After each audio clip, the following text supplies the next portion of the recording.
ప్రేక్షకులకు నమస్కారం. నేను మీ ప్రశాంత్ గొండియాల. శ్రీకాకుళం జిల్లా కేంద్రంలో తెలుగుదేశం పార్టీ ఆవిర్భావ దినోత్సవ కార్యక్రమాలు ఘనంగా జరుగుతున్నాయి. ప్రస్తుతం మనతో శ్రీకాకుళం ఎమ్మెల్యే అభ్యర్థి గొండి శంకర్ ఉన్నారు. గొండి శంకర్ గారు నిన్న మొన్నటి వరకు సామాన్య జెండా మోసిన కార్యకర్త గొండి శంకర్ ఈ రోజు ఆవిర్భావ దినోత్సవాల్లో ముఖ్య అతిథిగా పాల్గొన్నారు. ఎలా అనిపిస్తుంది సార్? అదే ఇప్పుడే నేను చెప్పడం జరిగింది ప్రెస్లో కూడా. తెలుగుదేశం పార్టీ ప్రజలే దేవుళ్ళు, సమాజమే దేవాలయం అన్న నందమూరి తారక రామారావు గారు కూడు గుడ్డ నీడ బడుగు బలహీన వర్గాల కోసం, ప్రజల తెలుగువారి ఆత్మ గౌరవం కోసం, ప్రజల రాజకీయ చైతన్యవంతం కోసం పుట్టిన పార్టీ ఈ తెలుగుదేశం పార్టీ. ఒక సామాన్య కార్యకర్త అయిన నన్ను, ఒక సామాన్య కుటుంబం నుండి వచ్చిన నన్ను ఆనాడు ఎన్టీ రామారావు గారు ఎలాగైతే ఒక సామాన్య కార్యకర్తల్ని, సామాన్య కుటుంబం నుండి వచ్చే వారిని, యువతను ప్రోత్సహించి ఈ రోజు వరకు ఒక రాజకీయ జర్నీ కొనసాగించారో అలాగే మళ్ళీ పార్టీ పటిష్టత చేద్దామనే ఉద్దేశంతో పాలిట్ బ్యూరో నిర్ణయం మేరకు, ప్రజల అభీష్టం మేరకు, కార్యకర్తలు నాయకుల అభీష్టం మేరకు జాతీయ అధ్యక్షులు నారా చంద్రబాబు నాయుడు గారు, లోకేష్ అన్న గారు ఒక సామాన్య కార్యకర్త అయిన నన్ను, ఒక సామాన్య కుటుంబం నుండి వచ్చిన నన్ను తెలుగుదేశం, జనసేన, బీజేపీ కూటమి అభ్యర్థిగా శ్రీకాకుళం నియోజకవర్గం నుండి ఇవ్వడం చాలా ఆనందదాయకం. అంటే పార్టీ ప్రతి ఒక్కరిని మేము పరిగణలోకి తీసుకుంటాం, జనాల్లోకి వచ్చి నేనే ఎన్నుకుంటాను, పిలిచి టికెట్ ఇస్తాను అనడానికి ఉదాహరణ నేనేని అని చెప్పుకుంటున్నాను. గర్వంగా నాకు చాలా ఆనందంగా ఉంది. ఒక బాధ్యతాయుతమైన పదవి నాకు కట్టబెట్టారు కనుక నేను అందరినీ కలుపుకొని పార్టీ పటిష్టతకి ముందుకు తీసుకెళ్తాను. ఈ సందర్భంగా ఏ సీనియర్లను కూడా దీని ఉద్దేశం నిర్లక్ష్యం చేయడం కానీ అగౌరవపరచడం కాదని కూడా నేను మనవి చేసుకుంటున్నాను. ఎందుకంటే ఇంకా ఉన్నత స్థానంలో సీనియర్లందరినీ గౌరవిస్తుంది పార్టీ.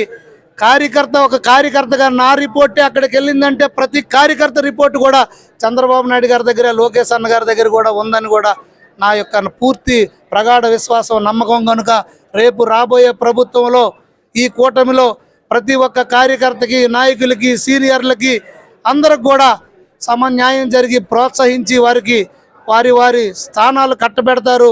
వారికి పదవులు కూడా కట్టబెట్టడం జరుగుతుంది. అలాగే ఈ రాష్ట్రం 30 సంవత్సరాలు వెనక్కి వెళ్ళిపోయింది.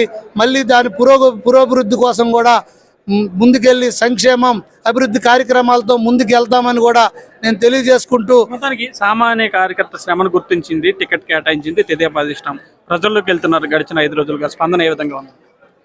విశేషమైనటువంటి స్పందన, కళ్ళల్లో నీరు వచ్చేస్తుంది. నా ఆనంద బాష్పాలు ఉద్వేగానికి లోనైపోతున్నా.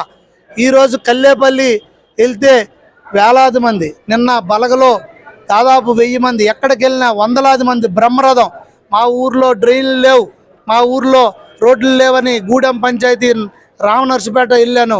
మనకు స్వాతంత్రం వచ్చిందా లేదా, మనం ఏ ఆఫ్రికన్ కంట్రీల్లో ఉన్నామనిపించింది ఆ ఊరు వెళ్తే. మొత్తం మురికి నీరు గుంటలు. వారు స్వచ్ఛందంగా పిలిచి మేము మూకమ్ముడికి అందరం ఓట్లేసి గెలిపిస్తాం, మాకు ఈ సమస్యల్ని తీర్చండి అని అలాగ అడుగుతున్నారు. స్వచ్ఛందంగా ఎంతోమంది యువకులు, పెద్దలు, మహిళలు, కార్మికులు అందరూ కూడా ముందుకొచ్చి మేమున్నాం అన్నా అని నన్ను ఆశీర్వదిస్తున్నారు. వారందరికి కూడా నా హృదయపూర్వక ధన్యవాదాలు. ఇదంతటికి కారణం కేంద్రంలో నరేంద్ర మోడీ గారి ప్రభుత్వం రావడం ఖాయం.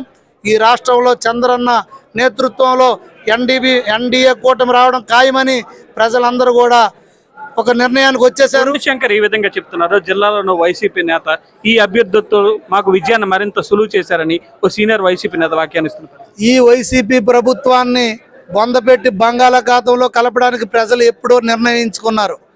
కొంతమంది వాళ్ళ సొంత పత్రికలు, నీలి మీడియా ద్వారా తప్పుడు రాతలు రాసి ప్రలోభాలకు గురి చేసి మైండ్ గేమ్ ఆడి వాలంటరీ వ్యవస్థ రద్దు చేస్తామని అబద్ధాలు చెప్పి వాలంటీర్లకు ఇంకా మెరుగైన మేము ఇస్తాం. వాళ్ళకి ఏమంటున్నామంటే మీరు వైసీపీ పార్టీ ప్రలోభాలకు గురి కావద్దు, మీరు న్యూట్రల్గా ఉండండి, మీ బాగోగులు రేపు మా ప్రభుత్వం కూడా చూసుకుంటుందని మేము ఎత్తపలుగుతున్నాం. అలాగే సంక్షేమ పథకాలు అన్నారు, మేము తీసేస్తామన్నారు, వాటికంటే ఇంకెక్కువ జోడిస్తున్నాం. బీసీ డిక్లరేషన్ ఇచ్చాం. ఇలాగ ఎన్నో కార్యక్రమాలు, సూపర్ 6 కార్యక్రమాలు కూడా ఇవ్వడం జరిగింది. వీటన్నిటిని ప్రజలు నమ్ముతున్నారు. నవరత్నాలు, నవ మోసాలని నమ్మారు. ఈ ప్రభుత్వం అధోగతి పాలు చేసిందని నమ్మారు. రేపు రాబోయే ప్రభుత్వం చంద్రబాబు నాయుడు గారు అయితేనే ఈ రాష్ట్ర భవిష్యత్తు బాగుంటుందని యువత మొన్నే వచ్చిన 60 రోజుల్లో మెగా డిఎస్ ఇస్తామన్నాం. దాని దిశగా కూడా చంద్రబాబు నాయుడు గారు మొన్న ప్రకటించడం జరిగింది. అందుకు ప్రజలు, యువత, నిరుద్యోగులు ప్రతి ఒక్కరు, భవన నిర్మాణ కార్మికుల దగ్గర నుండి ప్రతి ఒక్కరు కూడా ఈ కూటమిని ఆదరిస్తారు. మేము విజయ దుందుబి మోగిస్తాం. వాళ్ళది ఏదో అంటారు చావు ముందు గురుకులాగా, వాళ్ళకి అది దగ్గరకు వచ్చింది. ఈ పార్టీ గద్దె దింపి ఈ ప్రభుత్వాన్ని గద్దె దింపే రోజులు దగ్గర పడ్డాయని కూడా నేను తెలియజేసుకుంటున్నాను. ఇది శ్రీకాకుళం శాసనసభ అభ్యర్థి గొండు శంకర్ గారు చెప్తున్నమాట. ఆవిర్భావ దినోత్సవాల్లో ఓ సామాన్య కార్యకర్త నిన్నటి వరకు ఉన్న నేను ఈరోజు ఆవిర్భావ దినోత్సవ కార్యక్రమాల్లో పాల్గొనడం ఎంతో ఆనందంగా ఉందని చెప్పి గొండు శంకర్ చెప్తున్నారు. భవిష్యత్తులో ఇదే ఉత్సాహంతో తెదేపా అధికారంలోకి వస్తుందా నేను ధీమా వ్యక్తం చేస్తున్నారు. శ్రీకాకుళం నుంచి ప్రశాంత్, తెలుగు వన్ న్యూస్.